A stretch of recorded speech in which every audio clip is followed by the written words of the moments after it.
darara uummata irraan gahaatiin jira. Waraanni kun garuu kan dhalate kan guddate yookaan kan irraa bahe muka irraa hin baane biyya alaa irraa hin dhufne saba biraa irraa hin dhufne uummatuma Oromiyaa kanarraa as bahe garuu namni uummata kana irraa as bahe uummatuma kana dararu jechuun waan hedduu nama ajaa'ibu waan hedduu nama dinqisiisu dhugaa dubbachuu fi waraanni gartee uummata isaatti balansii godhee ilaaluu qabaa yookaan gama mootummaatii fi gara uummataatis balansii godhee ilaaluu qabaa. Mootummaan ilaaluu dadhabus waraanni kun kan irraa ergama isaa fudhatee kan galmaan gahu taatus garuu akkuma arge uummata rashanee yookaan uummata ajjeesee yookaan uummata saamee yookaan uummata gubee yookaan uummata hidhee yookaan irreedhaan uummata hidhachiisee rakkoodhaaf kan saaxilu yoo taate rakkoo kun kan uumaatiin jiru rakkoo kana kan fidaatiin jiru rakkoo beelaati.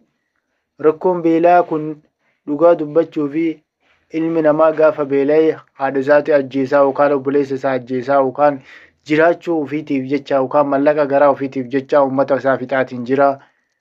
Yeroo ammaa kana waraanni mootummaa kun ajaja mootummaa fudhatee kaadamoosa mindaa waan gahaallee hin fudhan. Wama xiqqoo takka isaaf kafalamu jecha uummata isaa dararaatiin jira. Dhugaa dubbachuu fi dararriin uummata irratti deemaatiin jiru waan hedduu nama gammachiisuu miti, waan hedduu nama qaanessuu, waan hedduu nama naasisuu. Waa'ee mootummaa yeroo ammaa kana dalagaatiin jiru haalli inni deemaatiin jiru. Warni bilchiginnaa waraana Itoophiyaaf gaanfa Afrikaaf sodaachisaa ijaarree Ameerikaanis Awurooppaanis Afrikaanis mootummoonni gamtoomanis jabina waraana keenya ni beeka. Asii kottaa achii kottaa nuun jedhu waamichatu nutti baay'ate jechuun miidiyaa bilchiginnaan ololu. Impaayiratii keessatti ammoo lola waraana bilisummaa Oromoo waliin geggeessaniin du'aaf madoon adabamaa hawweerraa hiikee harkaanis qabamaa jira. Waraanni bilchiginnaa lola isaaniin ilaallannee fi barcuma Abiy Ahmed tiksuuf geggeeffamaa jiru miidhaa lubbuu fi qaamaa isaanirra ga'u malee faayidaa akka hin qabneef hubatan mooricha dhiisanii waraana bilisummaa Oromootti makamaa jiru. Gootichi waraana bilisummaa Oromoo bobbaa ergeessaa jiruun dirree lolaa zooniilee waraanaa cufatti waraanni faashistii PP booji'amaa jiru. Waxabajjii 22/2024 godina Kaaba Shaggar Aanaa Kuyyuu adda waraanaa tokko qofa irratti loltoonni bilchiginnaa dhiiraa fi shamarran keessatti argaman 17 booji'amanii jiru. Godina Qellam Wallaggaa Aanaa Sayyoo magaalaa Dorgommee keessatti tarkaanfii waxabajjii 23 waraana faashistii PP irratti fudhateen loltoota 3 yoo booji'u dheengadda waxabajjii 25 Gujii Lixaa Aanaa Dugda Daawwaa keessatti lola geggeesseen miseensa raayyaa ittisa impaayiratii tokko booji'eera. Loltoonni kun rakkoo dirqii fi guyyoomsaan leenjii fudhatanii kan bobbaafaman ta'uu ibsuun keessaayyuu hojii dhabdummaa hammaateen dargaggoo fi dargaggeettiin dinagdeen argatanii ofii fi maatii isaanii jiraachisuuf waraana ta'uu akka carraa hojiitti itti fayyadamaa akka jiran kaasu. Kunis rakkoo impaayiratii keessatti Abiy Ahmed carraa hojii biraa cufuun taayitaa isaa eegsifachuuf loltummaa qofa banaa godheerraa maddu hayyoonni ogummaa dinagdee sochii impaayiratii hordofan ni ibsu. Loltoota bilchiginnaa lola keessatti booji'aman malee kanneen waraana bilisummaa Oromootti harka kennatanis baay'achaa jiru.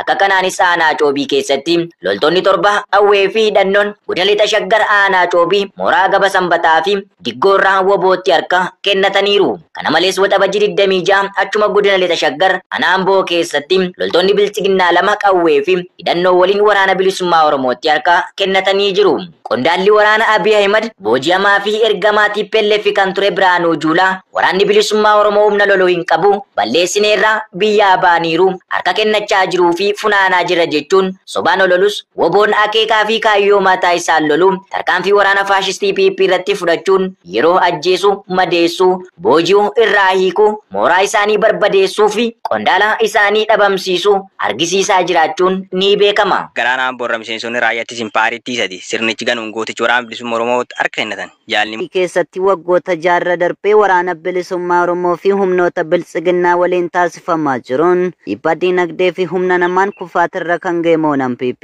miseensonni isaa abdiirraa kutachuun ganaa jiru. Akka kanaanis Lixa Shaggar Aanaa Ambootirraa kaleessa waxabajjii 26/2024 waraanni faashistii PP 3 qawwee fi hidhannoon gooticha waraana bilisummaa Oromooti makamaniiru.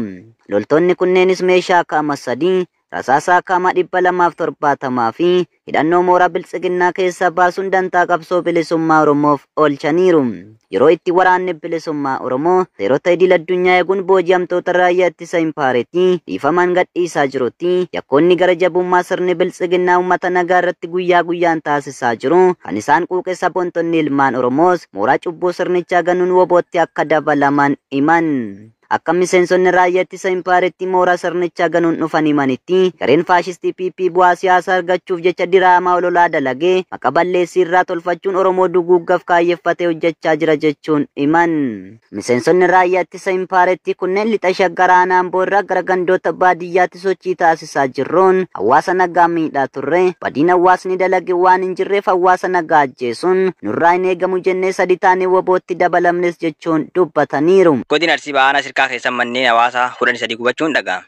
Jajabinaan gocha hamaa hojjechuu irraa barachuu kan dadhabe biltiginnaan ibiddatti boba'aa dabaluun guyyaa guyyaan hawaasa nagaa dhowwee kan jiru har'as gada aangoo isaa dheereffachuu qofaaf malee uummataaf dhimma tokkollee dhabuun yoo fedhe jumlaan manneen irratti gubee barbadeessuun qorqalbii hawaasaa tuqee uummata rakkoo hamaa keessa galchuun bifa adda ta'een ilmaan Oromoo shororkeessuu itti fufee jira. Sirni uummata Oromoo irratti diinummaa jajjabaa galmeessuun hawaasa Oromoo biratti abaaramaa oolu biltiginnaan godina Arsii Bahaa aanaa Sirkaa ganda Heelaa Waajjii jedhamutti loltoota isaa bobbaasuu waxabajjii 25,2024 sa'a 3 irratti manneen uummataa 13 qabeenya guutuu wajjin gubuun akka barbadeessantu himama. Maqaan namoota manni jalaa gubate kanaas Abdallaa Kennaa, Muhammad Kamal Sheek Abdul Qaadir, Jaarsoo Urgeessoo, Muhammad Nur Tunee, Abbaas Hajii Fayyisoo, Jibriil Abbaas, Adam Amaan, Hasan Sheek Abdul Qaadir, Innaa Sheek Abdul Qaadir, Tamaam Abdurraahim, Sheek Abdul Qaadir Kennaa, Rahima Abbaasii fi Masfiin Katamaa ta'uun beekameera. Warreen namoota nagaa kana jalaa mana gubsiisan sabaan Amaaraa yoo ta'an isaanis bulchaa gandaa obbo Solomoon Indaashawuu fi bulchiinsaaf nageenya gandaa obbo Solomoon Isheetu akka ta'e jira. Jiraatonni godinaalee Oromiyaa garaa garaa keessa jiraatan hidhattoota murna abbaa irreen socho'an adda addaa humnoota poolisii, milishaa fi waraanaan manni, midhaanii fi qabeenyi irraa gubachaa jiraachuun akkasuma saamamaa akka jiran irra deddeebiin saalee adda addaa dhiibbaa sirnichi taasisaa jiru yeroo garaa garaatti gabaasaa akkuma ture. Jiraattonni aanaa Diggaa saamicha waraanni sirnichaa irratti gochaa jiruun qe'een isaanii golgolaa akka jiru dubbachuun ifoomeera. Meeshaa gurguddaa kan hidhatanii bobbaafaman waraanni faashistii PP obbo Diinee kan jedhamu jalaa waxabajjii 25,2024 aanaa Diggaa ganda Malkaa Bayeetti iddoo addaa Buqulii qabeenya guddaa.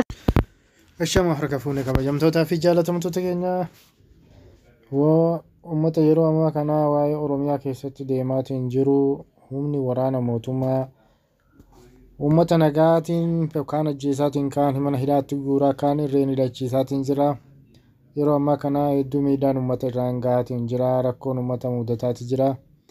Akkasuma waraanni naannoo Amaaraa waraanni Finxaaliyyaa Amaaraatis akkasuma uummata irratti waraana bananii uummata nagaa kana uummata nagaa dararaatiin jiranii dararaan uummata dararaatiin jiran daangaa Oromiyaa seenanii daangaa Oromiyaa irratti uummata keenya dararaatiin jiranii uummata naannoo Oromiyaatti seenanii daangaa isaa seenee akkamitti daangaa naannoo biraa seenanii waraana namatti banuun kan nama wajji jiraataa jiran kan namni isaanii keessa jiru ka Oromiyaa keessa isin nami miliyoona hagasii Oromiyaa keessa jiraatu Amaarri isaan akkamitti daangaa Oromiyaa seenanii Oromiyaa akkanatti waraanaan fixaatiin jiran saamaatiin jiranii ajjeesaatiin jiranii.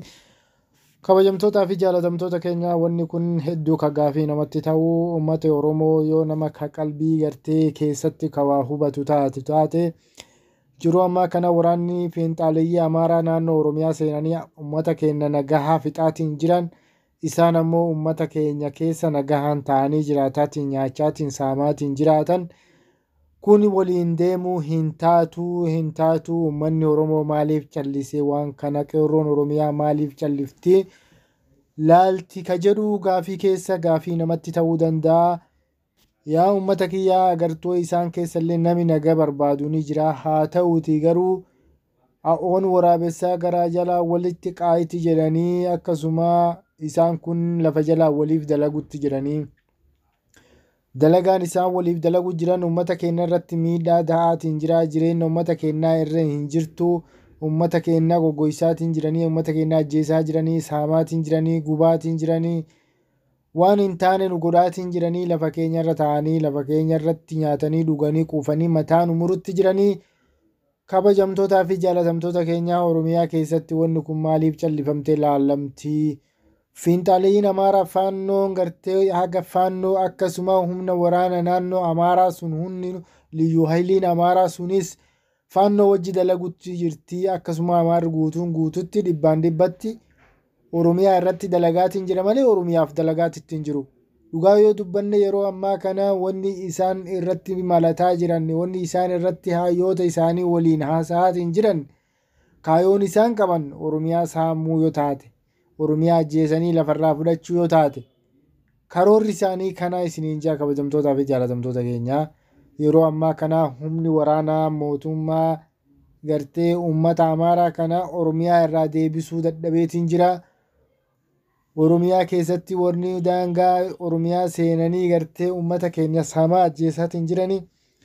Waraanni mootummaa gama biraatiin gartee uummata keenyas dararaa irraan ga'aatiin jira. Maqaa baawoo jedhuun gartee uummata keenya miidhaatiin jira, ajjeesaatiin jira. Akkasuma gartee mana irratti gubaatiin jira.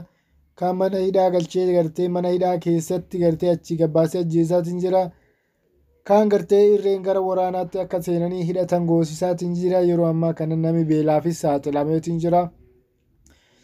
Yeroo ammaa kana nama karaarraa guurtee gartee waraana hidhadhaa jettee yoo ati mallaqa xiqqoo tokko isaaf deemu namni jiru waan dhabeef waan beela'ee jiruuf kanuma dalagaa godhatee uummata isaa irraa as garagalee duulaatiin jira jechuudha. Kabajamtootaa fi jaalatamtoota keenya namni yoo waan ta'uu dhabee garan taane deema. Kanaafuu nami keenya ka beela'ee beela irraa ka'ee mootummaa waraana mootummaa seenee akkanatti uummata isaa irratti, haadha abbaa isaatti, obboleessa obboleettii isaa irratti, qabeenya isaanii irratti as garagalee waraana labsaatiin jira jechuudha. Ajjeesaatiin jira, saamaatiin jira. Gartee kana isiniin jaa kabajamtootaa fi jaalatamtoota keenya waan hordofamaniif summaan naa galatoomaa isiniin jira.